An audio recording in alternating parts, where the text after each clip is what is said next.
Sabarimala safe zone പദ്ധതി കൂടി പ്രതിസന്ധിയിലായിരിക്കുന്ന ഒരു കാഴ്ചയാണ്. ഫണ്ട് ലഭിക്കുന്നില്ല എന്നാണ് ഈ പ്രതിസന്ധിക്ക് കാരണമായി MVD ചൂണ്ടിക്കാട്ടുന്നത്.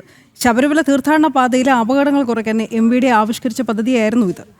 എന്തായാലും മുൻ വർഷത്തെ ചെലവുകൾ പോലും ഇതുവരെ പാസ്സായിട്ടില്ല എന്നാണ് MVD അറിയിക്കുന്നതും. നമുക്ക് വിശദാംശങ്ങളിലേക്ക് എത്താം. ഗോകുൽ രമേശ് നമ്മളോടൊപ്പം ചേരുന്നുണ്ട്. ഈ ഗോകുൽ, എന്തുകൊണ്ടാണ് ഈ പദ്ധതിയോട് സർക്കാർ മുഖം തിരിഞ്ഞിരിക്കുന്നത്? അതോ MVDയോടുള്ള വിരോധമോ?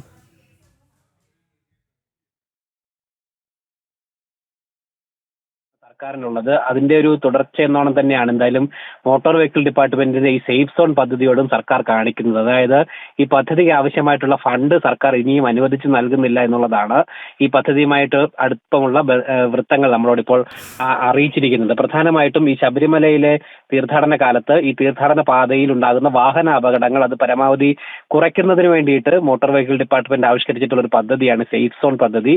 അത് കഴിഞ്ഞ ഏതാനും വർഷങ്ങളായിട്ട് നടന്നു വരികയും ചെയ്യുകയാണ്. ഈ വർഷം എന്തായാലും ആ സേഫ് സോൺ പദ്ധതി മൊത്തത്തിൽ പ്രതിസന്ധിയിലായിരിക്കുകയാണ്. ഫണ്ട് ലഭിക്കാതെ അതിന്റെ കാര്യക്ഷമമായിട്ടുള്ള പ്രവർത്തനം നടക്കുന്നില്ല. പ്രധാനമായിട്ടും ഈ മോട്ടോർ വെഹിക്കിൾ ഡിപ്പാർട്ട്മെന്റ് ഉദ്യോഗസ്ഥരുടെ പെട്രോളിംഗ് ആണ് പ്രധാനമായിട്ടും നടക്കേണ്ടത്. അതിന് ഈ നട തുറന്ന് ഇത്രയും ദിവസമായിട്ടും പെട്രോളിംഗ് ആരംഭിക്കുവാനായിട്ട് സാധിച്ചിട്ടില്ല. വാഹനങ്ങളുടെ ഡീസൽ അടക്കമുള്ള ചെലവുകൾ അത് വഹിക്കാൻ സാധിക്കാത്തതാണ് ഇത്തരത്തിൽ പെട്രോളിംഗ് ആരംഭിക്കാൻ സാധിക്കാത്തതെന്നുള്ളതാണ് മനസ്സിലാക്കുവാനായിട്ട് സാധിക്കുന്നത്. കൺട്രോൾ റൂമുകൾ 3 ഉദ്ഘാടനം ചെയ്തിട്ടുണ്ടായിരുന്നു. അതുകൊണ്ട് തന്നെ കൺട്രോൾ റൂമിൽ ഇരുന്നു കൊണ്ടുള്ള പ്രവർത്തനം മാത്രമാണ് ഉദ്യോഗസ്ഥ തലത്തിൽ ഇപ്പോൾ നടക്കുന്നത്. അതല്ലാതെ ഈ പെട്രോളിങ്ങോ അല്ലെങ്കിൽ മറ്റ് സേഫ്റ്റി ക്രെയിനുകളൊക്കെ കഴിഞ്ഞ വർഷം 2 ക്രെയിനുകൾ ഇതിന്റെ ഭാഗമായിട്ട് ഓടിയിട്ടുണ്ടായിരുന്നു. ഈ അപകടത്തിൽപ്പെടുന്ന വാഹനങ്ങളെയൊക്കെ രക്ഷിക്കുന്നതിന് വേണ്ടിയിട്ട് ഇത്തവണ എന്തായാലും ക്രെയിൻ സംവിധാനങ്ങൾ ഒന്നും തന്നെ ഒരുക്കിയിട്ടില്ല.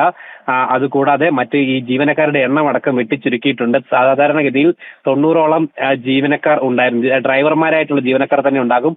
അതുകൂടാതെ താൽക്കാലിക ജീവനക്കാരായിട്ട് അതിലധികം ആളുകളൊക്കെ ഉണ്ടാകേണ്ടതാണ്. എന്തായാലും അവരുടെയൊക്കെ ശമ്പളം അടക്കമുള്ള കാര്യങ്ങൾ ഈ ഫണ്ടില്ലാത്തതിനാൽ വലിയ പ്രതിസന്ധിയിൽ നിൽക്കുകയാണ് എന്നുള്ളതാണ് മനസ്സിലാക്കുന്നത്. ഈ വർഷം 1 കോടി ഏകദേശം 40 ലക്ഷം രൂപയോളം ബഡ്ജറ്റാണ് ഇതുമായി ബന്ധപ്പെട്ട് ഇട്ടിരുന്നത്. അതിൽ ഒരു പൈസ പോലും ഇതുവരെയും സർക്കാർ അനുവദിച്ചിട്ടില്ല എന്നുള്ളതാണ് മനസ്സിലാക്കുവാനായിട്ട് സാധിക്കുന്നത്. അതുകൂടാതെ കഴിഞ്ഞ വർഷത്തെ തുകയും ഇനിയും അനുവദിച്ച് കിട്ടിയിട്ടില്ല. കഴിഞ്ഞ വർഷം ഏകദേശം 90 ലക്ഷം രൂപയോളം ഇതുമായി ബന്ധപ്പെട്ട് ചെലവ് വന്നിട്ടുണ്ടായിരുന്നു.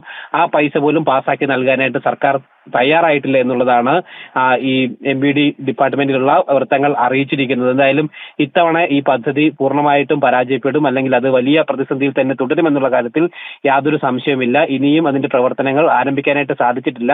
മുൻ വർഷങ്ങളിൽ ഈ പദ്ധതി ഉണ്ടായിരുന്നത് കൊണ്ട് തന്നെ ഈ അപകട നിരക്കിൽ കാര്യമായിട്ട് കുറവ് വരുത്താനൊക്കെ സാധിച്ചിട്ടുണ്ടായിരുന്നു. എന്തായാലും ഈ വർഷം ആ പദ്ധതി നിലയ്ക്കുന്ന ഒരു മട്ടാണുള്ളത്. അതുകൊണ്ട് തന്നെ അപകട നിരക്കിലടക്കം അത് വലിയ പ്രതിസന്ധി സൃഷ്ടിക്കുമെന്നുള്ളത് തന്നെയാണ് വിലയിരുത്തപ്പെടുന്നത്. അനു.